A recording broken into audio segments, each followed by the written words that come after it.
இது வந்து யூனிட் 1ல் நம்ம ஜாவா பற்றி பார்க்க போகிறோம். ஜாவாங்கிறது ஒரு ப்ரோக்ராமிங் லாங்குவேஜ்னு எல்லாத்துக்குமே தெரியும். ஜாவாங்கிறது ஒரு programming language. Example for C++, Java, Python இது எல்லாமே ஒரு ப்ரோக்ராமிங் லாங்குவேஜ். ஓகேவா? இதில் வந்து இந்த ஜாவாவை ஃபஸ்ட்டாக க்ரியேட் பண்ணது எப்போன்னா 1995 அப்போ தான் க்ரியேட் பண்ணியிருக்காங்க. 1995 வந்திருக்கு. இதோட ஓனர்னு பார்த்தோம்னா ஆரக்கல். ஓகேவா? ஓனர்னு பார்த்தோம்னா ஆரக்கல்னால் என்னென்னா, அதாவது நம்ம பேக்கண்ட் பேஸாக எல்லாமே ஸ்டோர் பண்ணுவோம் இல்லையா, அதெல்லாம் வந்து இந்த ஆரக்கல் டேட்டா பேஸ்னு சொல்லுவாங்க. அதோட இது தான் அவங்க தான் இந்த இதை கண்டுபிடிச்சிருக்காங்க. அவங்க யாருன்னா ஆரக்கல்ங்கிற டேட்டா பேஸ் உள்ளவங்க தான் கண்டுபிடிச்சிருக்காங்க ஜாவாவை. ஓகேவா? நெக்ஸ்ட்டு இது வந்து 3 பில்லியன் டிவைசஸில் இப்போதைக்கு ரன் ஆகிட்டுருக்கு ஜாவா. 3 பில்லியன்னா எவ்வளோ இருக்கும், அந்த அவ்வளோ டிவைசஸ்லேயும் ஜாவா தான் ரன் ஆகிட்டுருக்கு. எக்ஸாம்பிள் உங்களோட அப்ளிகேஷன்லாம் ஆன்லைன்லலாம் இப்போ வியூ ஆகுதுன்னா அதெல்லாம் கரெக்டாக என்ட்ரு பண்ணுறீங்க இல்லையா, அதெல்லாம் என்ட்ரு பண்ணுற அந்த வெப்பேஜே ஃபுல்லுமே என்ன அது ஜாவாவில் தான் ரன் ஆகிட்டுருக்கு. எக்ஸாம்பிள். ஓகேவா? இதில் வந்து இன்னொன்று என்னென்னா, இது எங்கெங்கே யூஸ் பண்ணுறாங்கங்கிறதுக்கு திரும்ப சொல்லியிருக்காங்க பாருங்கள். மொபைல் அப்ளிகேஷனில் ஜாவாவை யூஸ் பண்ணுறாங்க. டெஸ்க்டாப் அப்ளிகேஷன்னா இப்போ நம்ம ப்ரௌஸ் பண்ணி ஏதாவது ஒரு சர்ச் பண்ணி கண்டுபிடிக்கிறோம் இல்லையா, அதுக்கும் வந்து ஜாவாவை யூஸ் பண்ணுறாங்க. அதாவது இப்போ ஜாவா ரிலேட்டடாகவே இன்ட்ரொடக்ஷன் ஃபார் ஜாவா, இல்லை ஜாவா சிம்பிள் ப்ரோக்ராமிங், இல்லை ஜாவாவோட டிராஃபிக் லைட் அப்படின்ட்டு நீங்கள் ஏதோ ஒன்று டாபிக் சர்ச் பண்ணுறீங்கன்னா அதுக்கு யூஸ் பண்ணுறதுக்கும் இந்த ஜாவா லாங்குவேஜ் யூஸ் ஆகுது அப்படிங்கிறாங்க. நெக்ஸ்ட்டு வந்து வெப் அப்ளிகேஷன்னு பார்த்தோம்னா அமேசான், ஃப்ளிப்கார்ட்லாம் இருக்கு இல்லையா, அதெல்லாம் வந்து ஒரு வெப் அப்ளிகேஷன். இதில் வந்து நமக்கு எந்த ஒரு ப்ராடக்ட் வேணும் அப்படின்னா அதை ஃபில்டர் பண்ணி எடுக்கிறதுக்கு, அதை கரெக்டாக ஆர்டர் பண்ணி ப்ளேஸ் பண்ணுறது, இது எல்லா ப்ராசஸ்க்குமே இந்த ஜாவாங்கிற ப்ரோக்ராமிங் லாங்குவேஜ் யூஸாக இருக்குங்கிறாங்க. அதை தான் வெப் அப்ளிகேஷன்னு சொல்கிறாங்க. நெக்ஸ்ட்டு கேம்ஸ்லேயும் ஜாவா யூஸாக இருக்குது அப்படிங்கிறாங்க. Next database connections. அதாவது டேட்டா பேஸ்னால் என்னென்னா ஒன்றும் இல்லை. எக்ஸாம்பிளுக்கு உங்களோட ஸ்டூடெண்ட் ரெக்கார்டு எடுத்துங்க. உங்களோட டேட்டா பேஸ் வந்து காலேஜில் எப்போயுமே வந்து நீங்கள் ஒரு 10 இயர்ஸ்க்கு அப்புறம் வந்தாலும் உங்கள் கிளாஸில் எத்தனை பேர், அதான் ஃபஸ்ட்டு செமஸ்டரில் எவ்வளோ பேர் படித்தாங்க, செகண்ட் செமஸ்டர் எவ்வளோ பேர் படித்தாங்க, டேட்டா பேஸை மெயின்டைன் பண்ணுறாங்க இல்லையா, அந்த மாதிரி டேட்டா பேஸோட இதுலேயும் வந்து ஜாவா வந்து யூஸாக இருக்குது அப்படின்னு சொல்கிறாங்க. டேட்டா பேஸை மெயின்டைன் பண்ணுற ப்ராசஸ்லேயும். ஓகேவா? நெக்ஸ்ட்டு வந்து ஒய் யூஸ் ஜாவா எதுக்கு யூஸ் பண்ணுறாங்க அப்படின்னு பார்த்தோம்னா டிஃப்ரெண்ட் பிளாட்ஃபார்ம் யூஸ் அப்படின்னு சொல்லுவாங்க. டிஃப்ரெண்ட் பிளாட்ஃபார்ம் யூஸ்னால் இப்போ ஜாவாவை வந்து பார்த்திங்கன்னா நோட்பேட்லேயும் டைப் பண்ணலாம், விசுவல் ஸ்டுடியோலேயும் டைப் பண்ணலான்னு எல்லாத்துக்கும் தெரியும் இல்லையா, அதுதான் டிஃப்ரெண்ட் பிளாட்ஃபார்ம்லேயும் நம்ம யூஸ் பண்ணிக்கலாம். இது பாப்புலர் ப்ரோக்ராமிங் லாங்குவேஜாக இருக்குது, ஈஸியாக ஹேண்டில் பண்ணுறதுக்கு ஈஸியாக இருக்குது. அப்புறம் ஜாப் மார்க்கெட்டில் ஜாவாவுக்கு ரொம்ப ஜாப் மார்க்கெட்டில் ரொம்ப ஈகராக எல்லாருமே ஜாவா ப்ரோக்ராமிங் யூஸ் பண்ணி நம்ம ப்ராசஸ் பண்ணலாம் அப்படிங்கிற மாதிரி ஈகராக இருக்காங்க. நெக்ஸ்ட்டு வந்து ஓப்பன் சோர்ஸ். அதாவது ஓப்பன் சோர்ஸ்னால் என்னென்னா, நமக்கு ஃப்ரீயாகவே இந்த ஜாவா லாங்குவேஜ் வந்து நம்ம இன்ஸ்டால் பண்ணுறதுக்கு நமக்கு கிடைக்கிது. அதாவது ஒரு பர்டிகுலர் அமௌண்ட் கொடுத்து தான் நம்ம இந்த ஜாவாவோட பேக்கெண்டை வந்து நம்ம சிஸ்டத்தில் ஸ்டோர் பண்ணணும் இல்லை, ஃப்ரீ சாஃப்ட்வேராகவும் நமக்கு கிடைக்கிது. அதுதான் open source, easy to learn, ஈஸியாகவும் லேர்ன் பண்ணிக்கிற மாதிரியும் இருக்குங்கிறாங்க. நெக்ஸ்ட் வந்து என்ன சொல்கிறாங்கன்னா, ஜாவாங்கிறது ஆப்ஜெக்ட் ஓரியன்டட் ப்ரோக்ராமிங். அதாவது இந்த கிளாஸஸ், ஆப்ஜெக்ட்ஸ் இதெல்லாம் யூஸ் பண்ணி தான். அதை பேசிக்காக ஒரு எக்ஸாம்பிள் இங்கே கொடுத்துருக்காங்க, அதை நம்ம பார்க்கலாம். அதாவது எதை பேஸ் பண்ணி ஆப்ஜெக்ட் ஓரியன்டட் ப்ரோக்ராமிங்னு அப்படின்னு சொல்கிறாங்க அப்படின்னு பார்த்திங்கன்னா, இதில் வந்து போத் டேட்டா அண்டு மெத்தட்ஸ்னு சொல்கிறாங்க. அதாவது ஆப்ஜெக்டில் வந்து டேட்டா அண்ட் மெத்தட்ஸை ஃபாலோ பண்ணி நமக்கு ப்ரோக்ராமை நம்ம ரன் பண்ணுறோங்கிறாங்க. இங்கே பாருங்கள், 2 main concepts for Java programming, class and object. கிளாஸ்ன்னா நம்ம ஏதாவது ஒரு கான்செப்ட் எடுத்துக்கிட்டோம்னா அதில் இருக்கிற அந்த டிஃபைனட் ப்ராஜெக்ட்ஸ் தான் என்னது ஆப்ஜெக்ட்னு சொல்கிறாங்க. இப்போ ஃப்ரூட்னு எடுத்துக்கிட்டோம்னா என்ன வருது, ஆப்பிள், பனானா, மேங்கோ. இதே கார்னு எடுத்துக்கிட்டோம்னா என்ன வரும், கார்னு எடுத்துக்கிட்டோம்னா அந்த காரோட நேம்லாம் இருக்குது இல்லையா, ஃபிகோ இருக்குது, டாட்டா மஹேந்திரா இருக்குது, அது மாதிரி ஒவ்வொரு இதை சொல்கிறோம் இல்லையா, அதை எக்ஸ்பிளைன் பண்ணுறது தான் ஆப்ஜெக்ட்ஸ். இதை பேஸ் பண்ணி தான் நமக்கு ப்ரோக்ராமை நம்ம டெவலப் பண்ணுறோம். அதை ஏதாவது ஒரு கான்செப்ட் எடுத்துக்கிட்டோம்னா அதில் இருக்கிற டிஃபைனிட் ப்ராஜெக்ட்ஸை வச்சு நம்ம ப்ரோக்ராமை டெவலப் பண்ணுறோம் அப்படிங்கிறது தான் இங்கே சொல்கிறாங்க. நெக்ஸ்ட் வந்து ஜாவாவில் ஆட்ரிபியூட்ஸ் அண்ட் மெத்தட்ஸ்னு 2 டைப்ஸ் இருக்குது. அதில் வந்து என்ன சொல்லுவாங்கன்னா, எப்படி ஆட்ரிபியூட்ஸுங்கிறத கண்டுபிடிக்கலாம், மெத்தட்ஸுங்கிறது என்னன்னு சொன்னான்னா, இப்போ கார்னு எக்ஸாம்பிள் எடுத்துட்டோம்னா ஆட்ரிபியூட்ஸ்னால் என்னது வெயிட் அண்டு கலர் காமனாக அதாவது வெயிட் அண்ட் கலர்னால் காரோட வெயிட் ஒவ்வொருத்தவங்க லைட் வெயிட்டாக வேணும்பாங்க, ஒருத்தவங்க ஹெவி வெயிட்டாக இருக்கணும்பாங்க, அதோட இது ப்ராசஸோட இது அந்த மாதிரியும் சொல்லுவாங்க. அப்புறம் கலரை பேஸ் பண்ணியும் நம்ம காரை வந்து ஆட்ரிபியூட்ஸாக பிரிக்கலாம். இதே மெத்தட்ஸ்னால் அதோட டிரைவ் அண்டு பிரேக், அதாவது நம்ம ப்ராசஸ் நம்ம ரன் பண்ணும் போது என்னென்ன ப்ராசஸ் வருதோ அதை என்ன சொல்கிறாங்க மெத்தட்ஸ்னு சொல்கிறாங்க. ஓகேவா? நெக்ஸ்ட்டு வந்து இங்கே ஒரு பேசிக்காக ஒரு கான்செப்ட் சொல்கிறாங்க பாருங்கள். எப்படி கிளாஸோட நேமை நம்ம க்ரியேட் பண்ணுறோன்னா பப்ளிக் கிளாஸ், இந்த மெயினுங்கிறது என்னது கிளாஸ் நேம். ஓகேவா? இந்த மெயினுங்கிறது என்னது கிளாஸ் நேம். அதனால் பப்ளிக்கு வந்து பப்ளிக்குங்கிறது ஸ்மால் தான் வரணும். பப்ளிக் கிளாஸுங்கிறது ஸ்மால் தான். மெயினுங்கிறது நம்ம என்ன மாதிரி வேணாலும் அந்த நேமை வச்சுக்கலாம். அதாவது கேப்ஸ்லையும் வச்சுக்கலாம், ஸ்மால்லையும் வச்சுக்கலாம், என்ன மாதிரி வேணாலும் நேம் வச்சுக்கலாம். ஆனால் இந்த நேமை கால் பண்ணுற எல்லா இடத்துலையும் நம்ம அதே இங்கே எப்படி கேப்ஸோ ஸ்மாலோ எது போட்டோமோ அதே தான் கால்ஃபர் பண்ணணும். ஓகேவா? நெக்ஸ்ட்டு வந்து ஓப்பன் பிரேசஸ். இந்த ஓப்பன் பிரேசஸ் எப்போயுமே வரணும். பப்ளிக் கிளாஸ் நேம் போட்டோம்னாவே நெக்ஸ்ட்டு ஓப்பன் பிரேசஸ் கண்டிப்பாக வரணும். அதில் தான் நம்ம வந்து வேரியபிள்ஸ்லாம் டெக்ளேர் பண்ணுவோம். இதில் வந்து இன்டீஜருங்கிறது நம்ம காமனாகவே சொல்லுவோம், டேட்டா டைப்னு சொல்லுவோம். இன்டீஜருங்கிறது ஹோல் நம்பர். ஓகேவா? இப்போ x = 5 அவங்களாவே வேல்யூவை ஃபஸ்ட்டாகவே ஃபிக்ஸ் பண்ணிட்டாங்க. அதான் இன்டீஜர் எக்ஸுங்கிறது வேரியபிள், இன்டீஜருங்கிறது டேட்டா டைப். இப்போ எக்ஸுக்கு வேல்யூ 5ன்னு அங்கேயே கரெக்டாக ஃபிக்ஸ் பண்ணிட்டாங்க. அவ்வளோதான், செமிகோலன். இங்கே செமிகோலன் லாஸ்ட்டாக வரணும். திரும்ப இங்கே ஓப்பன் பண்ண பிரேசிஸ் வந்து இங்கே க்ளோஸ் பண்ணும். ஓகேவா? ஓப்பன் பண்ண பிரேசிஸ் க்ளோஸ் பண்ணும். இதுதான். நெக்ஸ்ட் வந்து பாருங்கள். நெக்ஸ்ட்டு வந்து இப்போ வந்து கிளாஸ் நேமை நம்ம இங்கே க்ரியேட் பண்ணோம். எப்படி கிளாஸ் நேம் க்ரியேட் பண்ணுறதுன்னு நம்ம இங்கே பார்த்தோம். இங்கே என்ன சொல்கிறாங்கன்னா ஒரு ஆப்ஜெக்ட் எப்படி க்ரியேட் பண்ணுறது. ஆப்ஜெக்ட் எப்படி க்ரியேட் பண்ணுறதுனா பப்ளிக் கிளாஸ் நேம், இது காமனாக முன்னே நம்ம பார்த்தோம். நெக்ஸ்ட்டு இன்டீஜருங்கிற டேட்டா டைப், எக்ஸுங்கிறது வேரியபிள் நேம் ஈக்குவல் டு வேரியபிளுக்கு நம்ம ஒரு வேரியபிள்ஸ்க்கு ஒரு வேல்யூவை ஃபிக்ஸ் பண்ணியிருக்காங்க. ஓகேவா? நெக்ஸ்ட்டு வந்து என்னது இங்கே நம்ம ஓப்பன் பண்ணதை, அதாவது இது ஒன்றும் இது இல்லை, இங்கே ஓப்பன் பண்ணியிருக்கோம் இல்லையா, இதை வந்து இங்கே வந்து க்ளோஸ் பண்ணியிருப்போம். பட் ஆனால் இப்போ நம்ம என்ன பண்ணோம், ஆப்ஜெக்ட் க்ரியேட் பண்ண போகிறோம். அதனால் இதை இங்கே க்ளோஸ் பண்ணக்கூடாது. இங்கே என்ன பண்ணோம், public static void main string argument S. ஸ்ட்ரிங்கில் வந்து என்ன பண்ணோன்னா நல்லா பாருங்கள், இந்த பப்ளிக் ஸ்டாட்டிக் வாய்டு மெயின் எல்லாமே ஸ்மாலில் தான் வரணும். எல்லா லெட்டருமே ஸ்மாலில் தான் வரணும். அதே மாதிரி இங்கே கேப் இருக்கணும். பப்ளிக்கு ஒரு கேப்பு, ஸ்டாட்டிக்கு, நெக்ஸ்ட்டு வாய்டுக்கு, மெயினுக்கு கேப் இருக்கணும். மெயின் பக்கத்துலேயே என்ன பண்ணணும், ஓப்பன் ப்ராக்கெட் போடணும். ஓகேவா? இது open bracket string STRING string போட்டு இங்கே வந்து இந்த ப்ராக்கெட்ஸ் இதை போடணும். இது பேர் வந்து ப்ராக்கெட்னு சொல்லுவாங்க. ஓப்பன் ப்ராக்கெட் க்ளோஸ் ப்ராக்கெட் ரெண்டையுமே போடணும். இங்கே வந்து ஸ்பேஸ் விடணும். String open bracket close bracket space விட்டுட்டு ஆர்குமெண்ட் ARGS அப்படின்னு போடணும். ARGSன்னு போட்டு க்ளோஸ் ப்ராக்கெட் ஓப்பன் பேராந்தீசஸ். அதான் மெயின் கான்செப்ட் வருது இல்லையா. இந்த இடத்துக்கிட்ட வந்து நம்ம எப்போயுமே எந்த நேம் வேணாலும் போட்டுக்கலாம்னு சொல்லாதீங்க, அது கிடையாது. கிளாஸ் நேமில் தான் நான் எந்த நேம் வேணாலும் நம்ம போட்டுக்கலாம். அதை கால்ஃபர் பண்ணும் போது அதே நேம் தான் கரெக்டாக போடணும்னு சொன்னேன். இங்கே வந்து அது மாதிரி கிடையாது. பப்ளிக் ஸ்டாட்டிக் வாய்டு மெயினுங்கிறது கரெக்டாக போடணும். இங்கே ஓப்பன் பேராந்தீசஸ் கரெக்டாக போடணும். நெக்ஸ்ட் இங்கே கால்ஃபர் பண்ண கிளாஸ் நேம், அதே கிளாஸ் நேமை இங்கே போடுறீங்க. இங்கே என்ன நேமில் க்ரியேட் பண்ணிக்கலாம், எது வேணாலும் அதே நேம் தான் இங்கே அப்படியே போடணும். நெக்ஸ்ட்டு நம்மளாக ஒரு ஆப்ஜெக்ட் நேம் க்ரியேட் பண்ணிக்கலாம். கேப்ஸ் ஸ்மாலு எது வேணாலும் போட்டுக்கலாம். ஈக்குவல் டு நியூ, அதே class name object name equal to new class name அப்படின்னு சொல்லிட்டு next open bracket close bracket கொடுத்து செமிகோலன் கொடுத்துடணும். இப்படி தான் ஒரு ஆப்ஜெக்டை க்ரியேட் பண்ணணும். இது வந்து என்னது, ஆப்ஜெக்ட் நேம். அடுத்து நெக்ஸ்ட் இந்த ஆப்ஜெக்ட் நேம் வந்து பிரிண்ட் பண்ணுறதுக்காக என்ன சொல்கிறாங்க, system.out.println. இந்த ஆப்ஜெக்ட் நேம் அப்படியே ப்ராக்கெட்குள்ளே போட்டு செமிகோலன் போட்டிருக்காங்க.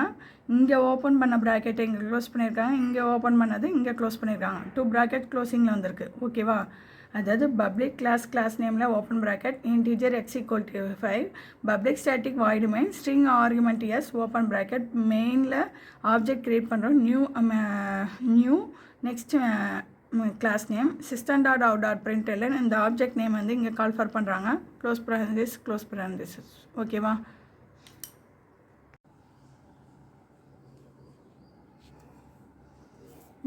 நெக்ஸ்ட்டு வந்து ஜாவா பஸ்வேர்ட்ஸ்னு சொல்லுவாங்க.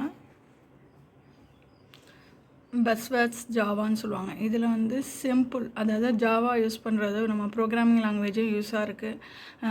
அதை ஈஸியாக நம்ம லேர்ன் பண்ணுற மாதிரி இருக்குது. அதே மாதிரியே அதோட தியரி கான்செப்ட்ஸும் பார்த்திங்கன்னா நம்ம ஈஸியாக புரிஞ்சுக்கிற மாதிரி இருக்குது அப்படிங்கிறது தான் இதோட இதை சொல்கிறாங்க ஜாவாவோட பஸ்வேர்ட்ஸில். நெக்ஸ்ட் வந்து செக்யூர், அதாவது ஏதாவது ஒரு ப்ரொடக்ட் பண்ணி வைக்கிற டேட்டாஸு இதுக்கெலாம் வந்து செக்யூராக இருக்கிறதுக்கும் நமக்கு ஜாவா ப்ரோக்ராமிங் லாங்குவேஜ் யூஸாக இருக்குது. போர்ட்டபுள்னால் நமக்கு வேணுங்கிற மாதிரி நம்ம அதோட இதை வந்து நம்ம சைஸை வந்து நம்ம இது பண்ணிக்கலாம். அதாவது ரொம்ப லார்ஜ் சைஸ் ப்ரோக்ராமாக இருக்குன்னா அதை ஸ்மால் சைஸாக நம்ம அதை எப்படி கன்வெர்ட் பண்ணலாம் அப்படிங்கிறதையும் நம்ம பார்க்கலாம். அதே மாதிரியே வந்து நெக்ஸ்ட் ஒன் வந்து ஜாவாவோட பஸ்வேர்ட்ஸ்ன்னு பார்த்தோம்னா நம்ம இந்த லிஸ்ட் அவுட் ஆஃப் இந்த பாயிண்ட்ஸை மட்டும் நோட் பண்ணிவிட்டு அது ரிலேட்டடாக நம்ம ஏதாவது ஒரு டீப் எக்ஸ்ப்ளனேஷன் கொடுக்க வேண்டியதான். ஒன்றும் இல்லை, simple, secure, portable, object orient, robust, high performance, இதை மட்டும் வச்சு நம்ம இந்த கொஷினையே நம்ம வந்து டீப்பாக எக்ஸ்பிளைன் பண்ணுற மாதிரி நம்ம எழுதிக்கலாம். சிம்பிள்னால் என்னது, ஜாவா யூஸ் பண்ணுறதுக்கு ஈஸியாக இருக்கும். நவடேஸில் வந்து ஜாவா வந்து நிறைய போர்ட்டபிள் லாங்குவேஜஸ்லாம் யூஸ் பண்ணுறாங்க. மொபைல் அப்ளிகேஷனில் யூஸ் பண்ணுறாங்க, டெஸ்க்டாப் அப்ளிகேஷன், வெப் அப்ளிகேஷன் அது மாதிரிலாம் யூஸ் பண்ணுறாங்க. ஈஸியாக இருக்குது அப்படிங்கிற மாதிரி எழுதிடலாம். நெக்ஸ்ட் வந்து செக்யூர்னால் என்னதுன்னா நம்ம ஏதாவது டேட்டாபேஸ் ஓரியன்டாக நம்ம ப்ரோக்ராம் டெவலப் பண்ணுறோன்னா அதை வந்து செக்யூராக வச்சுக்கிறதுக்கெலாம் யூஸாக இருக்கிறது. இது வந்து மெயின் கான்செப்டாக இருக்குது அப்படிங்கிற மாதிரி யூஸ் பண்ணிக்கலாம். அடுத்தது போர்ட்டபிள் லாங்குவேஜ்னால் நம்ம வந்து விசுவல் ஸ்டுடியோலையும் ரன் பண்ணிக்கிறோம், அடுத்தது வந்து நோட் பேட்லேயும் ரன் பண்ணிக்கிறோம். அது மாதிரி போர்ட்டபிளாக எதில் வேணாலும் நம்ம ரன் பண்ணிக்கிற மாதிரி ஈஸியாக ஹேண்டில் பண்ணிக்கிற மாதிரி இருக்குது அப்படிங்கிறதான். ஆப்ஜெக்ட் ஓரியன்ட் கான்செப்ட்னு முன்னையே நம்ம பார்த்தோம், ஊப்ஸ் கான்செப்ட். அதான் ஜாவாங்கிறது என்ன சொன்னோம், ஊப்ஸ் கான்செப்ட் அப்படின்னு சொன்னோம் இல்லையா, அதுதான் இது. அடுத்தது வந்து ரோபஸ்ட்னா என்னென்னா, அதாவது யாராவது வந்து அதாவது ஃபைண்ட் அவுட் பண்ணி அதாவது திஃப்ட் பண்ணிட்டாங்க, ஏதோ ஒரு பர்டிகுலர் ஃபைலை எடுத்துட்டாங்க அப்படின்னாலும் அது இந்த ஃபைல் தான் எடுத்திருக்காங்க, இந்த டைமில் யூஸ் பண்ணியிருக்காங்க அப்படிங்கிறதையும் கரெக்டாக மெயின்டைன் பண்ணிகிட்ருக்கிறது தான் ஜாவா ப்ரோக்ராமிங்கில் நடக்கும். ஏதாவது ஒரு கான்செப்ட் யூஸ் பண்ணி நம்ம ஒரு ப்ரோக்ராம் க்ரியேட் பண்ணியிருக்கோம், அதில் டேட்டா பேஸை நம்ம பேக் எண்டாக வச்சுருக்கோம் அப்படின்னா ஒரு பர்டிகுலர் டைமில் வந்து இந்த இதில் வந்து இங்கே அதை ரன் ஆகிருக்கு இந்த ப்ரோக்ராமு, இந்த இடத்துக்கிட்ட எங்கேயோ தெஃப்ட் நடந்திருக்கு அப்படிங்கிறத கண்டுபிடிக்கிறதுக்கும் யூஸ்ஃபுல்லாக இருக்கிறது ரோபஸ்ட்டு. அடுத்தது நெக்ஸ்ட்டு ஹை பெர்ஃபார்மன்ஸுங்கும் போது ஹை பெர்ஃபார்மன்ஸ்னால் என்னது, நம்ம இப்போ இதெல்லாம் சொல்கிறோம் இல்லையா, உங்களோட அப்ளிகேஷன் டெவலப்மெண்ட்டில் யூஸாக இருக்குது. இந்த ப்ரௌசர்ஸில் வந்து ஹெவியான கான்செப்ட்ஸ் யூஸ் பண்ணுறதுக்கும் இது யூஸாக இருக்குது. ப்ரௌஸ் பண்ணும்போது நமக்கு ஏதாவது ஒரு ஹெவி கான்செப்டில் நம்ம ஒரு வெப்பேஜ் க்ரியேட் பண்ணலாம், அதை வந்து ஒர்க் அவுட் பண்ணலாம் அப்படின்னு நினச்சாலுமே இது யூஸாக இருக்குது ஜாவா அப்படிங்கிறதான் சொல்கிறாங்க. நெக்ஸ்ட்டு வந்து ஜேவிஎம்னு என்னது, ஜாவா விர்ச்சுவல் மிஷின்ங்கிறது தான் ஜேவிஎம்னு சொல்கிறாங்க. ஜேஆர்இ அப்படிங்கிறது Java run time environment.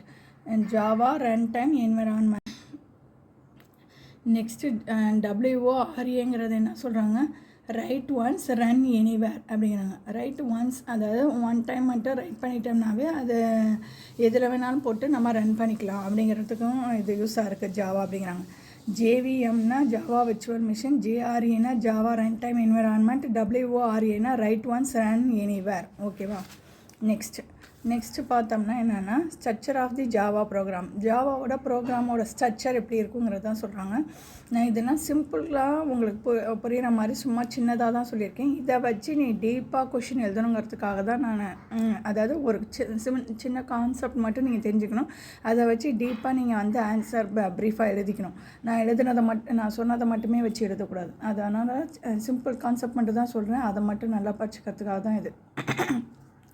Structure for Java ப்ரோக்ராம்னா first வந்து ஒரு பாக்ஸில் நம்ம என்னென்ன ஸ்ட்ரக்சருங்கிறத நம்ம ஸ்பெசிஃபை பண்ணியிருக்கோம். ஃபஸ்ட்டு வந்து என்னது, documentation section, package statement, import statement, interface statement, class definitions.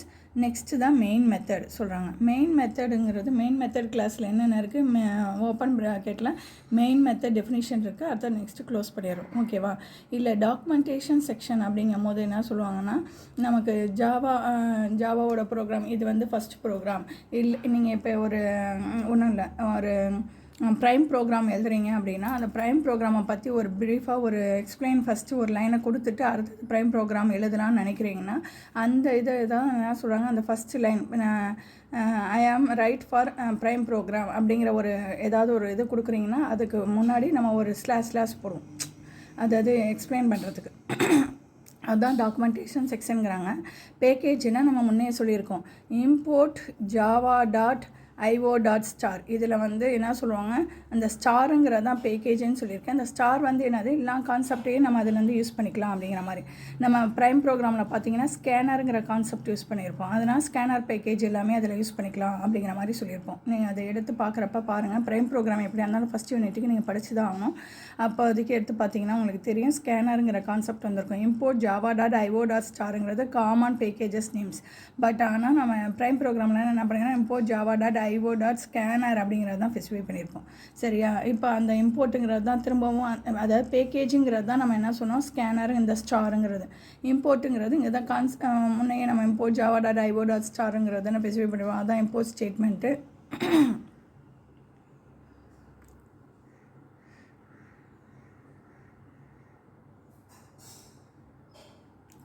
இதுதான் இம்போர்ட் ஸ்டேட்மெண்ட்டு. அதாவது இம்போர்ட்டுங்கிற ஸ்டேட்மெண்ட் வந்து எதுக்கு யூஸ் பண்ணுறோன்னா, இம்போர்ட் java.io.starக்காக யூஸ் பண்ணுறோன்னு சொல்லிட்டோம். பேக்கேஜுங்கிறது இந்த ஸ்டாரும் இந்த ஸ்கேனருங்கிறது, அப்புறம் அன்டில் UTILனு ஒரு ப்ரோக்ராம் யூஸ்வோம், அதுவும் இது எல்லாமே பேக்கேஜஸ் தான். அடுத்தது இன்டர்ஃபேஸுங்கிறது என்ன சொல்லுவோன்னா, எக்ஸாம்பிளுக்கு நம்ம என்ன பண்ணுவோன்னா, ஒரு காருங்கிற இன்டர்ஃபேஸ் எடுத்துருக்கோம் அப்படின்னா, காருங்கிற இன்டர்ஃபேஸ் எடுத்துருக்கோம்னா இது எப்படி க்ரியேட் பண்ணுவோன்னா, void interface car open bracket void speed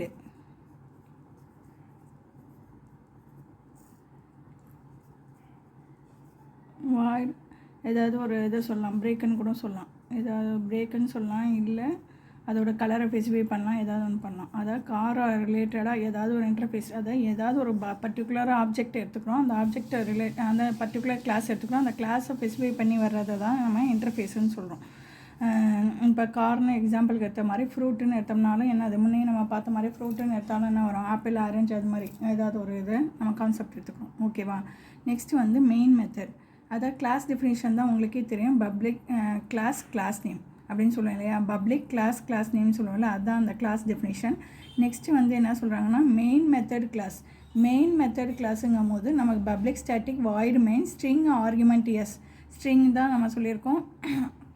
string பக்கத்தில் வந்து open bracket and close bracket வரணும் ஸ்ட்ரிங்குங்கிற எடுத்துக்கிட்ட அப்படின்னு நம்ம சொல்லியிருக்கோம். அதே மாதிரி திரும்ப ARGSன்னு போட்டு திரும்ப ப்ராக்கெட்டை க்ளோஸ் பண்ணோம் அப்படின்லாம் சொல்லலையே, அதுதான் மெயின் மெத்தட். அந்த மெயின் மெத்தட் கிளாஸில் என்ன பண்ணுவோம், ஓப்பன் ப்ராக்கெட் போட்டுட்டு மெயின் மெத்தட் டெஃபினிஷன் பண்ணிவிட்டு திரும்ப க்ளோஸ் பண்ணிடுறோம், அதுதான் இது. நெக்ஸ்ட்டு வந்து என்ன சொன்னோம்னா, டாக்குமெண்டேஷன் செக்ஷனில் என்ன சொல்லியிருக்கேன், இந்த ஸ்ட்ரக்சர் ஆஃப் ஜாவா ப்ரோக்ராமில் டாக்குமெண்டேஷன் செக்ஷனில் அந்த ப்ரோக்ராம் பற்றி ஏதாவது ஒரு லைன் நம்ம சொல்கிறோம், ஒரே ஒரு லைனில் நம்ம அதை டெஃபினிஷன் பண்ணுறோம், திஸ் இஸ் ஃபார் ப்ரைம் ப்ரோக்ராம்னு மட்டும் நம்ம எழுதுகிறோம் ப்ரோக்ராமுக்கு மேலே அப்படின்னா, அதை வந்து என்ன பண்ணோன்னா டபுள் ஸ்லாஷ், அதாவது ஸ்லாஷ், இங்கே பாருங்கள் ஸ்லாஷ் வந்து எப்படி போட்டிருக்காங்க பாருங்கள், ஃபார்வேர்ட் தான் போட்டிருக்காங்க. அதாவது இந்த ஸ்லாஷ் வந்து என்ன சொன்னாங்கன்னா ஃபார்வேர்ட், இது வந்து என்னது பேக்வேர்டை நோக்கி போச்சுன்னா அது பேக்வேர்ட், ஃபார்வேர்டை நோக்கி போச்சுன்னா அது ஃபார்வேர்டு ஸ்லாஷ். ஓகேவா? சிங்கிள் லைன் கமாண்டில் ஃபார்வேர்ட் ஸ்லாஷ் வந்து 2 ஸ்லாஷ் போட்டுட்டு ஏதாவது this is for first program, this is for sample program, this is for prime program அப்படின்னு ஒரே ஒரு லைனில் நம்ம கமெண்ட் பாஸ் பண்ண போகிறோம்னா அது வந்து டபுள் ஸ்லாஷ் கொடுக்குறோம், ஃபார்வேர்ட் ஸ்லாஷ். ஓகேவா? நெக்ஸ்ட்டு வந்து மல்டி லைன் கமாண்டுன்னு சொல்லுவாங்க. மல்டி லைன் கமாண்ட்னா என்ன தெரியுமா, ஒரே ஒரு ஃபார்வேர்ட் ஸ்லாஷ் போட்டுட்டு ஒரு ஸ்டார், அதை அஸ்ட்ரிக் சிம்பிள்னு சொல்லுவாங்க, அஸ்ட்ரிக் சிம்பிள்.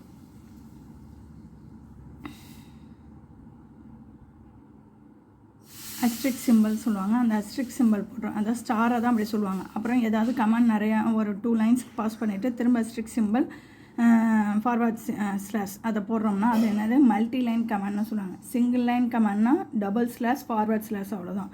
இதே மல்டி லைன் கமெண்ட்னா forward slash asterisk symbol some command lines, அப்புறம் next asterisk symbol forward slash. ஓகேவா? நெக்ஸ்ட்டு இதே டாக்குமெண்ட் கமாண்ட் அப்படின்னு சொல்லணும்னா, டாக்குமெண்ட்னா என்னதுன்னா மோர் தென் 5 லைன்ஸ்க்கு மேலே டாக்குமெண்ட் மாதிரி வருது அப்படின்னா அதுக்கு என்ன சொல்லுவாங்கன்னா, அதாவது forward slash asterisk simple double asterisk simple, அதாவது டபுள் அஸ்ட்ரிக் சிம்பிள் டாக்குமெண்ட் மாதிரி நம்ம எதாவது ப்ரீஃபாக அந்த ப்ரோக்ராம் பற்றி ஏதாவது எக்ஸ்பிளைன் பண்ணுறோம், திரும்ப வந்து என்ன பண்ணுறோம் ஒரே ஒரு ஸ்டார், அதே ஒரே ஒரு asterisk simple, next one forward slash. ஓகேவா? அதாவது ஸ்ட்ரக்சர் ஆஃப் ப்ரோக்ராம்னால் இதை வச்சு எக்ஸ்பிளைன் பண்ணி நீங்கள் ஒரு இதை ஃபுல்லாக எழுதலாம். நார்மலாக ஏதாவது ஒரு ஜாவா ரிலேட்டடாக ஒரு ப்ரீஃப் இன்ட்ரொடக்ஷன் அது மாதிரிலாம் கேட்டாங்கனாலுமே இதை எழுதலாம். ஓகேவா? Single line command, multi line command, document command அப்படின்னுலாம் இருக்குது. அதே மாதிரி ஸ்ட்ரக்சர் ஆஃப் ப்ரோக்ராமும் ஜாவா ப்ரோக்ராம்னு இதெல்லாம் document section, package section, import statement, interface statement, class definition, main method class, open bracket, close bracket, main method definition நடுவில் சென்டரில் வருது. ஓகேவா? இதை வச்சு நீங்கள் இந்த ப்ரோக்ராம் எழுதிடலாம். ஓகேவா? நெக்ஸ்ட் வந்து